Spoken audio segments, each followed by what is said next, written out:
Hello everyone, welcome to JPIS online platform. I am Vinay Rajput. Today our main focus is heart and आज मैं आपसे heart पे आगे की ओर जिक्र करूंगा. मेन फोकस हार्ट इसलिए बता रहा हूँ बिकॉज हार्ट से रिलेटेड जो क्वेश्चंस आए हैं एग्जाम में, जैसे एमपीपीएससी फॉरेस्ट में इस बार क्वेश्चन आया है स्ट्रोक वॉल्यूम पे. तो जो मेन पोर्शन हार्ट का है वो मैंने आपको बेसिक अंडरस्टैंडिंग मैंने पिछली क्लास में आपको दी है. आज की क्लास में हम लोग आगे की ओर बात करेंगे और हार्ट रेट हार्ट बीट की बात करेंगे, स्ट्रोक वॉल्यूम की बात भी करेंगे, कार्डियक साइकिल और हार्ट साइकिल की बात करेंगे और इससे related regulation of heart beat कैसे होती है, कैसे हमारे हार्ट बीट को रेगुलेट किया जाता है कम और ज्यादा, उसकी बात करेंगे. तो पहले हम लोग समझ लेते हैं कि हार्ट की रेट क्या होती है. हार्ट रेट क्या है? Heart rate is the number of times heart beat. Heart rate क्या होता है? हार्ट रेट की बात कर रहा हूं मैं. इसका मतलब होता है नंबर ऑफ टाइम्स, कितने number of times heart beat कर रहा है, heart beat in 1 minute, in 1 minute. Number of times heart beat in 1 minute nearly 70 beats per minute होता है. 70 beats per minute to 80 beats per minute होता है. इसका average 72, 72 आप लेके चलते हैं but 70 to 80 beats per minute के आसपास होता है, बीच में होता है. ये इसकी जानकारी. उसके बाद बताओ वो फैक्टर जो हार्ट रेट को अफेक्ट करते हैं, वो फैक्टर, वो कारक जो हार्ट के रेट को अफेक्ट करते हैं, वो कौन कौन से कारक हैं जिससे हमारी हार्ट की रेट अफेक्ट हो जाती है. पहला अगर कारक बताऊं आपको तो एज. एज एज की बात करें तो जैसे जैसे उम्र की बात करते हैं उस हिसाब से हार्ट रेट हमारी बदलती जाती है. जैसे अगर गर्भ के अंदर बच्चा है, फीटस की बात करता हूं मैं, गर्भ के अंदर है वो, उसके बाद जो बच्चा जन्म ले लेता है, नियोनेट नवजात शिशु की बात करते हैं, उसके बाद up to 12 years of age, 12 साल तक के बच्चे की 12 years of age, age 12 years of age. उसके बाद एडल्ट की बात करते हैं, ठीक है ना, एडल्ट. उसके बाद हम बात करते हैं किसकी, इसके बाद बात करते हैं ओल्ड पीपुल की, ओल्ड एज. तो इनमें हार्ट की जो रेट है ना वो अलग अलग है. हार्ट की जो रेट है वो अलग अलग है. क्या है देखते हैं. तो इसमें पहले बताऊं तो इसमें फीटस के अंदर 140 से 150 beats, beats per minute, beats per minute, ठीक है. ये होता है 140 से 150 बीट्स पर मिनट. यहां पे 130 से 140 होता है, घट गया. यहां से 130 से 140 बीट्स पर मिनट होता है. 12 साल के बच्चे तक की बात करें तो 100 से 110 के बीच में होता है ना, 110 beats per minute. Beats per minute क्यों बोल रहा हूं? हार्ट रेट क्या होता है? Number of times heart beat. कितने number of time heart beat कर रहा है 1 मिनट में, लगभग इतना होता है. हम लोग 72 का एवरेज लेके चलते हैं, उसी की बात कर रहा हूं मैं. एडल्ट की बात करें, एडल्ट 70 से 80 जो हम लोग जानते हैं, जो मैंने लिखा भी है, 70 से 80 बीट्स पर मिनट, ठीक है, जिसका 72 हम लोग एवरेज लेके चलते हैं. लेकिन ओल्ड एज पीपुल में जो बूढ़े लोग होते हैं उनमें 80 बीट्स पर मिनट हो जाता है. तो आप देखें यहां से यहां तक तो डिक्रीज किया, फीटस से लेके एडल्ट तक तो डिक्रीज कर रहा है, लेकिन फिर से हमारे ओल्ड एज पीपुल में, बूढ़े लोगों में फिर से हार्ट बीट बढ़ जाती है. तो ये एज का एक अपना एक फैक्टर है जिसके कारण हार्ट बीट कम ज्यादा होता है, ठीक है. आगे चलते और कौन कौन से कारक है जो हार्ट बीट को आपको अफेक्ट कर सकते हैं. तो हार्ट रेट क्या है? द नंबर ऑफ टाइम्स, कितने number of times heart beat कर रहा है 1 मिनट में, वो है हार्ट की रेट, हार्ट की दर, हृदय दर, ठीक है. आगे चलते हैं. हार्ट रेट जो है इसमें अगर मैं बताऊं तो हार्ट रेट जैसे जैसे एडवांसिंग एज, जैसे जैसे हमारी एज एडवांस करती है, उम्र बढ़ती जाती है, तो आपने देखा कि हार्ट रेट कम होते जा रहा है. हार्ट रेट कम होते जा रहा है क्योंकि एसिटाइल कोलिन एक न्यूरोट्रांसमीटर होता है, एसिटाइल कोलिन. ये एसिटाइल कोलिन जो है, ये एसिटाइल कोलिन हार्ट रेट को कम कर देता है. तो हार्ट रेट जो कम हो रही थी वो क्यों हो रही है? क्योंकि एसिटाइल कोलिन जो है वो रिलीज हो रहा है एक नर्व के द्वारा. इसको बनाती है वेगस नर्व, वेगस नर्व ये बनाती है एसिटाइल कोलिन. और एसिटाइल कोलिन क्या करता है? एसिटाइल कोलिन हमारे हार्ट रेट को कम कर देता है, हार्ट रेट को डिक्रीज कर देता है, हार्ट रेट को डिक्रीज कर देता है, हार्ट रेट, ठीक है. इसलिए वो हार्ट रेट कम हो रही थी ऊपर से लेकर नीचे आते तक, ठीक है. ये एक बेसिक इसका रीजन है. वेगस नर्व बहुत इंपॉर्टेंट नर्व होता है, वेगस नर्व बहुत इंपॉर्टेंट नर्व है और ये नर्व हमारे हार्ट को सप्लाई करती है, हार्ट को सप्लाई करती है. मैंने पिछली क्लास में भी आपको बताया था कि वेगस नर्व हमारे हार्ट को सप्लाई करती है और ये सिर्फ हार्ट को ही, लंग्स को भी करती है, बहुत सारे माउथ के रीजन को करती है, हमारे गट को करती है, बहुत सारे रीजन को ये सप्लाई करती है, ठीक है. और वेगस नर्व जो है इसका मतलब होता है वांडर करना, पूरे बॉडी में ये वांडर है, कर रहा है, डिस्ट्रीब्यूटेड है, वेगा का मतलब होता है, वेगस का मतलब होता है वांडर करना, ठीक है ना। ये लैटिन वर्ड से आया है वेगस, जिसका मतलब होता है क्या, वांडर करना। ये बहुत इंपॉर्टेंट चीज है, लोग पूछते रहते हैं कि वेगस का मतलब क्या है। तो वेगस का मतलब होता है वांडर करना, because this nerve wander around the body. ये जो नर्व होता है वांडरिंग करता है पूरे बॉडी में, ये वांडरिंग करते रहता है। वांडरिंग होता है ना, जो इधर उधर मूव करने वाले, तो ये है वेगस नर्व, जो कि आया है वेगा शब्द से, वेगा जो कि लैटिन वर्ड है, और इसके मतलब होता है वांडर करना, है ना। यानी कि this nerve is wander around the body, this nerve is wander around the body, और इंपैक्टिंग द मेजर ऑर्गन्स। और ये बहुत सारे मेजर ऑर्गन्स जो होते हैं, जैसे हार्ट हो गया, लंग्स हो गया, आपका इंटेस्टाइन का पार्ट हो गया, गट वगैरह, इनको भी ये प्रभावित करता है, ठीक है। ये है वेगस नर्व, बहुत इंपॉर्टेंट नर्व है। इसके बारे में आपको एक अलग लेक्चर बताऊंगा 5 से 10 मिनट में, 5-7 मिनट में पूरी जानकारी वेगस नर्व के बारे में दूंगा। कैसे ये डिप्रेशन को कंट्रोल करता है, कैसे आपके हैप्पीनेस को कंट्रोल करता है, कैसे आपके डिसीजन मेकिंग को कंट्रोल करता है वेगस नर्व, सारी जानकारी मैं आपको दूंगा एक अलग से लेक्चर में। वेगस नर्व डिप्रेशन से रिलेटेड भी है, बहुत सारी चीजें इसका कंट्रोलिंग है इसका पूरे बॉडी पे, ठीक है। तो ये हो गया एक नॉर्मल जानकारी आपको, जो हार्ट रेट के बारे में, एज कैसे इसको प्रभावित करता है। आते हैं पेन। अगर पेन की बात करें, दर्द हो आपको, पेन हो, और सुपरफिशियल पेन हो, सुपरफिशियल ऊपर ऊपर, है ना, और डीप पेन हो, गहरा पेन हो, गहरा दर्द हो। तो अगर सुपरफिशियल पेन होगा तो क्या होगा, तो सुपरफिशियल प्लेन में इंक्रीज हो जाएगा हार्ट रेट। हार्ट रेट क्या हो जाएगी, हार्ट रेट, HR मतलब हार्ट रेट बढ़ जाएगी, और यहां पे हार्ट रेट डिक्रीज कर जाएगी। हार्ट रेट क्या हो जाएगी, डिक्रीज कर जाएगी। जब पेन आपका गहरा हो, डीप में हो, और सुपरफिशियल ऊपर ऊपर होगा तो हार्ट रेट इंक्रीज कर जाएगी। आगे चलते हैं पेन से। उसके बाद अगर बात करें तो इमोशन, इमोशन की बात करते हैं। इमोशन भी आप जानते हैं, इमोशन, इमोशन की बात करें तो इमोशन में क्या होगा, इमोशन में अगर बात करें तो एक्साइटमेंट जब होती है, जब एक्साइट हो जाते हैं, आपका एग्जाम निकल गया, निकलेगा एग्जाम, जाहिर सी बात एग्जाम निकलेगा, जो तैयारी कर रहे हैं, मेहनत कर रहे हैं, उनका एग्जाम निकलेगा। और जिनका भी जो भी काम है, आप अपने काम में सक्सेस होते हैं तो आप एक्साइट होते हैं, और एक्साइट होते हैं तो हार्ट रेट उस समय बढ़ जाता है। तो हार्ट रेट जो होती है उस समय बढ़ जाती है, एक्साइटमेंट के समय बढ़ जाती है। और सडन शॉक लग जाए, गहरा सदमा पड़ जाए, आपको गहरा सदमा पड़ जाए, सडन शॉक हो जाए, तो उस समय, सडन शॉक के समय हार्ट रेट क्या हो जाती है, डिक्रीज कर जाती है।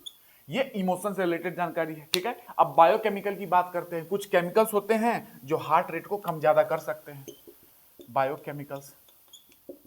ये मैं रेगुलेशन ऑफ हार्ट बीट बता रहा हूं कि कौन कौन चीज हार्ट के रेट को रेगुलेट कर रहा है, कम और ज्यादा।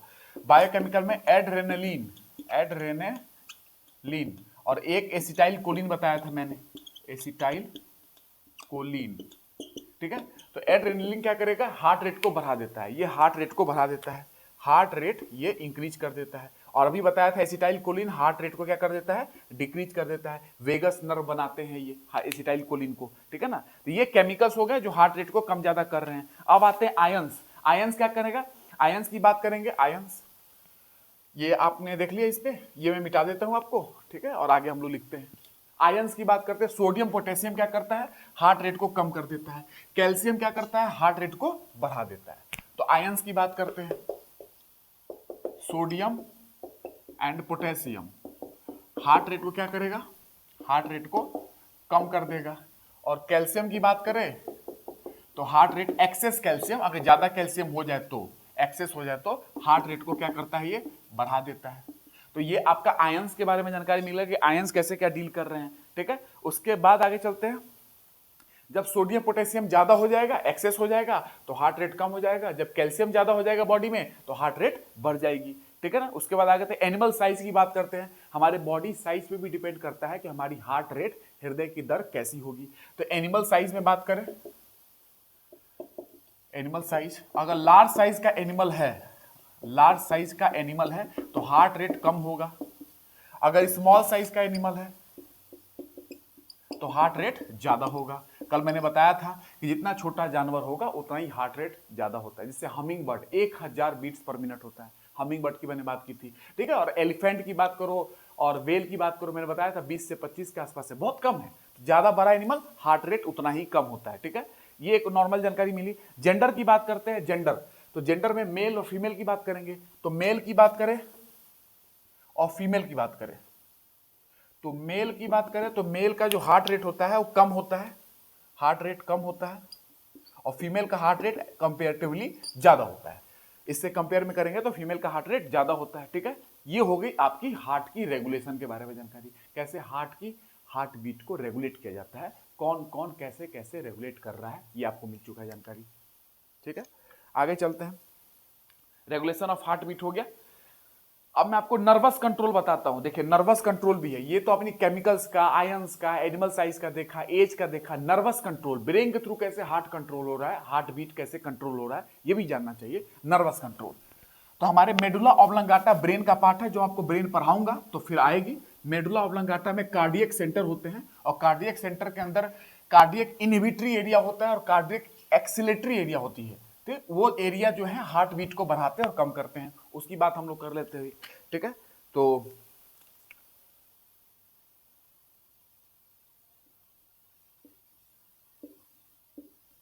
ये है मेडुला ऑब्लंगाटा का भाग। ठीक है, इसको मेडुला ऑब्लंगाटा, ठीक है, ये है मेडुला ऑब्लंगाटा, ब्रेन का पार्ट है। यहां पीछे होता है मेडुला ऑब्लंगाटा, मैं पढ़ाऊंगा ब्रेन में आपको ऑब्लंगाटा। ये कार्डियक सेंटर है जहां से हार्ट को कंट्रोल किया जाता है, कार्डियक सेंटर। कार्डियक मतलब क्या होता है, हार्ट। ठीक है, अब ये बताता हूं कि इसमें और क्या है। ये जो है कार्डियो एक्सिलेटरी एरिया है। ये कौन सा एरिया है, ये एरिया जो बताने वाला हूं, ये कार्डियो स्टिमुलेटरी एरिया या कार्डियो एक्सिलेटरी एरिया है, और ये कार्डियो इनहिबिटरी एरिया है। तो इसको नोट करेंगे, कार्डियो एक्सिलेटरी एरिया, इसको बताता हूं कार्डियो एक्सिलेटरी एरिया या स्टिमुलेटरी एरिया बोल सकते हैं। स्टिमुलेट करना, एक्सिलरेट करना। और ये कौन सा एरिया है, ये कार्डियो इनहिबिटरी एरिया होता है। दो एरिया आपके कार्डियक सेंटर के अंदर है, दो एरिया। मेडुला ऑब्लंगाटा ब्रेन का पार्ट है, पीछे का एरिया, उसमें कार्डियक सेंटर है, उसमें दो एरिया है, दो सेंटर है, कार्डियो एक्सिलरेटरी एरिया और कार्डियो इनहिबिटरी एरिया। ये क्या करता है, इसकी बात करते हैं तो इसमें पहले आपको मैं हार्ट बना के दिखा दूं, पहले हार्ट समझें।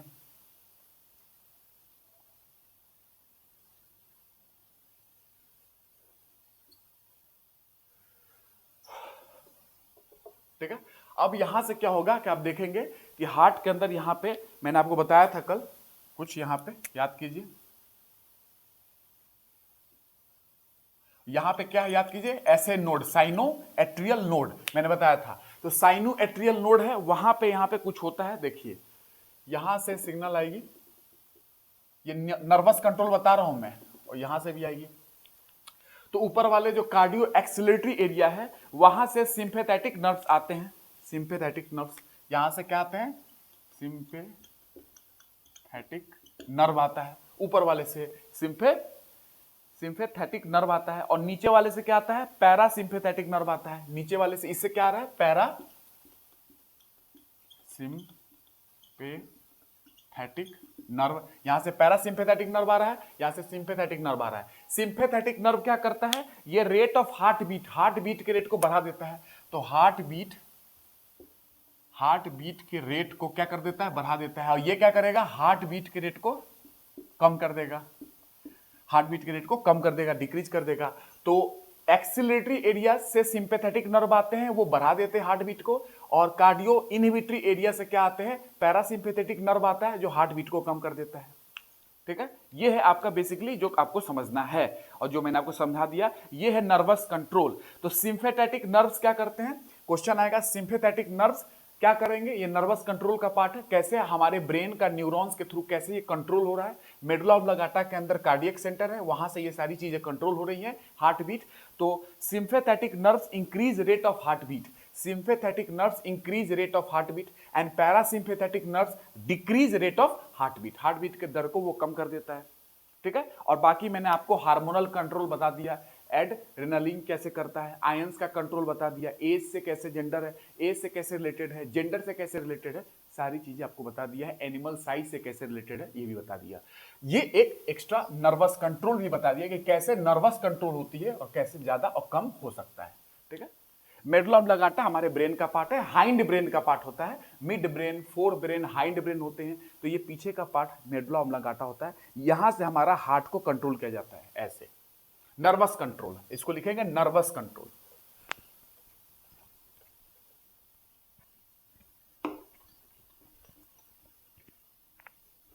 ठीक है, तो ये हो गया इंपॉर्टेंट पार्ट जो आपको आना चाहिए और ये बहुत ही इंपॉर्टेंट है।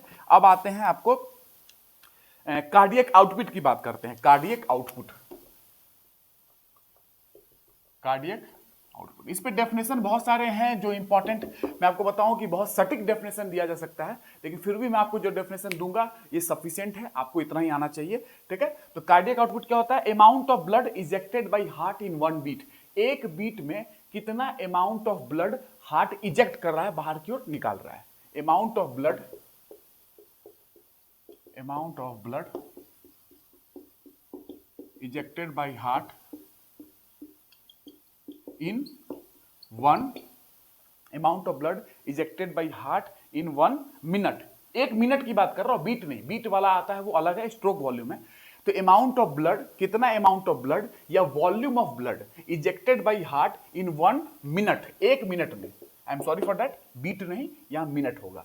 ठीक है, एक मिनट में, या volume of blood pumped bye heart in 1 minute, ये हो गया। तो ये हो गया कार्डियक आउटपुट, इसको हार्ट आउटपुट भी बोलते हैं, हार्ट आउटपुट भी बोलते हैं, हार्ट आउटपुट। ठीक है, 1 मिनट। कार्डियक आउटपुट क्या होता है? कार्डियक आउटपुट सीओ से बताऊं तो ये होता है स्ट्रोक वॉल्यूम, जो अभी पढ़ेंगे, ये क्वेश्चन आया एमपीपीसी फॉरेस्ट में, और stroke volume into heart rate या हार्ट बीट का रेट कितना है। ठीक है ना, ये है। तो नंबर ऑफ हार्ट बीट लिखेंगे तो ज्यादा अच्छा होगा, कितने संख्या है, number of heart beat. Average कितना ले लेते हैं? 72 ले लेते हैं हम लोग। ठीक है ना, तो स्ट्रोक वॉल्यूम जो अभी मैं बताने वाला हूं ये होता है 70 ml, जो भी बताऊंगा। हार्ट बीट कितना लेते हैं? नंबर ऑफ 72, एवरेज लेते हैं ना 72, तो 72 ले लो, तो कितना आ गया? 5040 ml आ गया, और 504 72 ये हार्ट बीट की संख्या थे, और 70 ml स्ट्रोक वॉल्यूम है, वॉल्यूम है ना, ml में बताएंगे। 5040 ml को आप नॉर्मली क्या ले सकते हैं ऑन एन एवरेज? इसको 5 लीटर के आसपास आप ले सकते हैं। तो ये अमाउंट ऑफ ब्लड जो है हार्ट इजेक्ट करता है बाहर की ओर, कितना? एक मिनट में 5 लीटर। ठीक है, अब आते हैं स्ट्रोक वॉल्यूम को। तो स्ट्रोक वॉल्यूम वो क्या है? Amount of blood ejected by heart in 1 beat, एक बीट में कितना amount of blood heart eject कर दे रहा है एक बीट के अंदर, वो है कार्डियक, वो है स्ट्रोक वॉल्यूम। और कार्डियक आउटपुट क्या है? एक मिनट के अंदर कितना कर रहा है, ये अंतर, एक मिनट यहां, एक बीट वहां। तो 70 ml होता है स्ट्रोक वॉल्यूम, जो हम लोग पढ़ रहे हैं अभी, आगे आएगा 70 ml। ठीक है, तो लिखेंगे स्ट्रोक वॉल्यूम, स्ट्रोक वॉल्यूम। इस पे क्वेश्चन आया था, क्वेश्चन सर्च करें और मुझे करें कि आप क्वेश्चन मैंने जो बताया है इससे कर पा रहे हैं कि नहीं कर पा रहे हैं। नहीं कर पा रहे हैं तो मुझे जरूर बताएंगे, ताकि मैं देखूं तो कि आप इस लेवल, जो मैंने आपको बताया है इससे क्वेश्चन एमपीपीएससी फॉरेस्ट में जो आया है आप कर पा रहे हैं कि नहीं कर पा रहे हैं। स्ट्रोक वॉल्यूम की जो क्वेश्चन आई है, ठीक है, ये क्या है? Amount of blood ejected by heart in 1 beat, एक बीट में, एक बीट के अंदर कितना अमाउंट ऑफ ब्लड इजेक्ट करते हैं। ठीक है, या volume of blood pumped by heart पर बीट, ऐसे भी बोल सकते हैं। ठीक है, ये आपको ध्यान रखना है। तो ये है नॉर्मली आपको जो स्ट्रोक वॉल्यूम के बारे में जानना है, ये कितना होता है? 70 ml के आसपास होता है, 70 ml। और जो ट्रेंड एथलीट्स होते हैं, जो एथलीट्स होते हैं, जो ट्रेंड एथलीट्स हैं, उनमें ये स्ट्रोक वॉल्यूम हाइयर होता है, ज्यादा होता है एथलीट्स के अंदर। ट्रेंड एथलीट्स में ये लगभग 70 ml के आसपास आता है, लेकिन अगर एथलीट्स की बात करोगे तो उनमें थोड़ा ज्यादा होगा। ट्रेंड एथलीट्स जो होते हैं उनमें थोड़ा ये ज्यादा होगा। ठीक है, ट्रेंड एथलीट्स में ये ज्यादा होगा। अब आते हैं, ये 70 ml के आसपास होता है, जो आपको ध्यान रखना है। ठीक है, 70 ml। ठीक है, ये है आज का स्ट्रोक वॉल्यूम के बारे में जानकारी, जो 70 ml के आसपास होता है। ठीक है, स्ट्रोक वॉल्यूम। और उसके बाद कार्डियक आउटपुट क्या था? कार्डियक आउटपुट था amount of blood ejected by heart in 1 minute, एक मिनट के अंदर कितना होता है, वो कार्डियक आउटपुट है। और वो होता है stroke volume into heart rate. Stroke volume 70 ml, heart rate होता है 72 का, एवरेज लेते हैं, 70 इंटू 72 करेंगे 5040 ml, एवरेज ले लेंगे 5 लीटर के आसपास होता है। ये आपको पता भी होगा, ठीक है, जो मैंने बता भी दिया आपको। ठीक है, और during exercise cardiac output increase हो जाता है 11 लीटर के आसपास। जब आप एक्सरसाइज कर रहे होते हैं तो उस समय ज्यादा डिमांड होती है पूरे मसल्स को ऑक्सीजन की, तो उस समय कार्डियक आउटपुट 11 लीटर हो जाता है, 11 litre during exercise. Cardiac output में लिखेंगे, इसमें नहीं, कार्डियक आउटपुट वाले में लिखे कि ड्यूरिंग एक्सरसाइज, जब हम एक्सरसाइज करते हैं तो कार्डियक आउटपुट इंक्रीज हो जाता है 11 लीटर तक, 11 लीटर तक, ध्यान रखेंगे 11 लीटर, ठीक है। और जो ट्रेंड एथलीट्स होते हैं उनमें भी बहुत ज्यादा होता है कार्डियक आउटपुट, उनमें भी बहुत ज्यादा होता है ट्रेंड एथलीट्स में कार्डियक आउटपुट या हार्ट आउटपुट उसमें भी ज्यादा होता है। लेकिन एक्सरसाइज के दौरान क्योंकि ऑक्सीजन की डिमांड हमारे बॉडी को बढ़ जाती है, इसीलिए 11 लीटर तक कार्डियक आउटपुट बढ़ जाता है, क्योंकि ऑक्सीजन की डिमांड हमारे मसल्स को, सेल्स को ज्यादा होती है ड्यूरिंग एक्सरसाइज, इसीलिए कार्डियक आउटपुट 11 लीटर के आसपास पहुंच जाता है, ध्यान रखेंगे। और ट्रेंड एथलीट्स में भी कार्डियक आउटपुट ज्यादा होता है, यहां पे भी है वहां पे भी है, ठीक है, ये ध्यान रखेंगे। तो 70 आपका ml स्ट्रोक वॉल्यूम और आपका 72 जो है हार्ट बीट है, मल्टीप्लाई कर लोगे, नॉर्मल आपका कार्डियक आउटपुट 5 लीटर आता है, बाकी बढ़ सकता है, मैंने आपको बता दिया। तो ये है आपका आज की।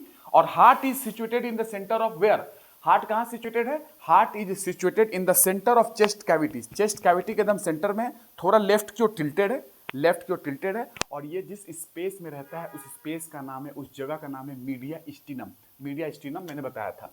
तो हार्ट जिस स्पेस में रहता है उसका नाम है मीडिया स्टीनम, ठीक है, ये आपको ध्यान रखना है। और कुछ व्यक्तियों का हार्ट क्या है कि नॉर्मली जो हार्ट होता है वो लेफ्ट की ओर टिल्टेड होता है, लेफ्ट की ओर टिल्टेड होता है, इसलिए यहाँ पे लगता है कि हार्ट यहाँ धड़क रहा है, होता सेंटर में है, लेफ्ट की ओर टिल्टेड होता है तो लगता है कि यहाँ पे हार्ट हमारी लेफ्ट में धड़क रही है, बट होता सेंटर में है, थोड़ा सा पोर्शन लेफ्ट की ओर टिल्टेड है। लेकिन कुछ व्यक्ति ऐसे भी होते हैं जिनका हार्ट राइट की ओर टिल्टेड होता है, मेरा राइट देखना है, मेरा राइट हार्ट जो है राइट की ओर टिल्टेड है। तो जो व्यक्तियों के अंदर हार्ट राइट की ओर थोड़ा सा झुका होता है उनको बोलते हैं डेक्स्ट्रोकार्डिया, इस कंडीशन को बोलते हैं डेक्स्ट्रोकार्डिया, जो चांस कम है आपसे पूछा जाएगा, फिर भी एक नाम याद रखना, ठीक है। तो ये आज की कहानी है। अभी heart attack, heart failure, cardiac arrest, इनकी बात अभी करनी है, डेफिनेटली डिजीज की बात हम लोग करेंगे। ये हार्ट के बारे में थोड़ी सी जानकारी होगी आज की, कल भी बताया था, पूरे मिला के एक कंप्लीट पैकेज हो गया हार्ट के बारे में। थोड़ी जानकारी और बची होगी तो मैं अगले लेक्चर में दे दूंगा, हार्ट की पूरी बीमारी भी पढ़ लेंगे और आपको सारी चीजें मिल जाएगी। वेगस नर्व पे मैं आपको बताऊंगा, जरूर देखना, एक लेक्चर दूंगा जिसमें मैं वेगस नर्व की पूरी बॉडी कंट्रोल कैसे है उसके ऊपर है, कैसे डिप्रेशन, कैसे इमोशन, कैसे वो हमारी डिसीजन मेकिंग को कंट्रोल करता है, कैसे हैप्पीनेस को कंट्रोल करता है, कैसे एंजाइटी को कंट्रोल करता है, कैसे फियर को कंट्रोल करता है, कैसे फाइट को, फ्लाइट को कैसे कंट्रोल करता है, वेगस नर्व की बात करेंगे। Vagus nerve is a word which is taken from Latin word vega, which means wander. This vagus nerve wander around the body, पूरे बॉडी में ये वांडर करता है। वांडर मतलब क्या होता है? भ्रमण करने वाला, ठीक है, पूरे बॉडी में होता है। तो ये वेगस नर्व हमारे हार्ट को भी सप्लाई करता है, मैंने कल भी बताया था हार्ट के लेक्चर में, ठीक है। तो ये आज का लेक्चर, और ये जितना मैंने बताया इससे ज्यादा मत पढ़ना आप, कॉम्पिटिटिव एग्जाम के लिए नहीं चाहिए, इससे ज्यादा जरूरत नहीं है। तो जो भी लोग लेक्चर देख रहे हैं, नए लोग हैं तो पिछले लेक्चर रेफर करेंगे, यूपीएस के इस प्लेटफॉर्म पे बहुत सारी लेक्चर आ चुकी हैं। इसके बाद हम लोग साइंस टेक स्टार्ट करने वाले हैं बहुत जल्दी। हार्ट के बाद हम लोग क्या पढ़ेंगे? किडनी की स्टार्ट करेंगे, किडनी के बारे में पढ़ेंगे, एक्सक्रीटरी सिस्टम, उत्सर्जन तंत्र। उसके बाद हम लोग सेंस ऑर्गन की जानकारी लेंगे, आंख, कान, नाक, उसकी बात करेंगे हम लोग, ठीक है। तो आज के लिए इतना ही, जय हिंद।